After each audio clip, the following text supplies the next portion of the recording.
Welcome to the Banker Lamp. Please enjoy the video.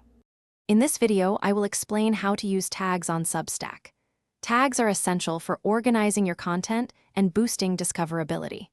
When you're drafting a new post or editing an existing one, you'll find the option to add tags in the settings sidebar.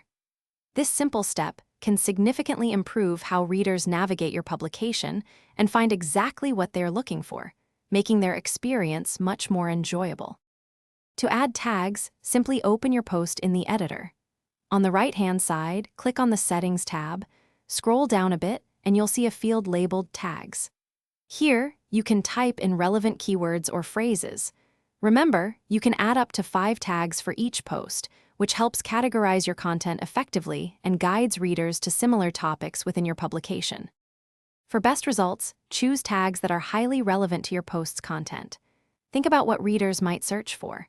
It's a good idea to use a combination of broader categories, like fiction or politics, and more specific terms, such as short stories or local elections. Consistency is key. Using the same tags for similar topics helps readers easily browse your archive and find related articles. Once your posts are tagged, readers can easily discover them. When they click on a tag, they'll be taken to a dedicated page showing all posts associated with that specific tag. This feature transforms your publication into a well-organized library, allowing readers to explore topics of interest with ease.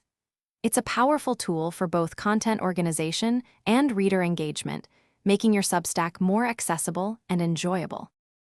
Thanks for watching. If this was helpful, leave a like and consider subscribing. See you next time.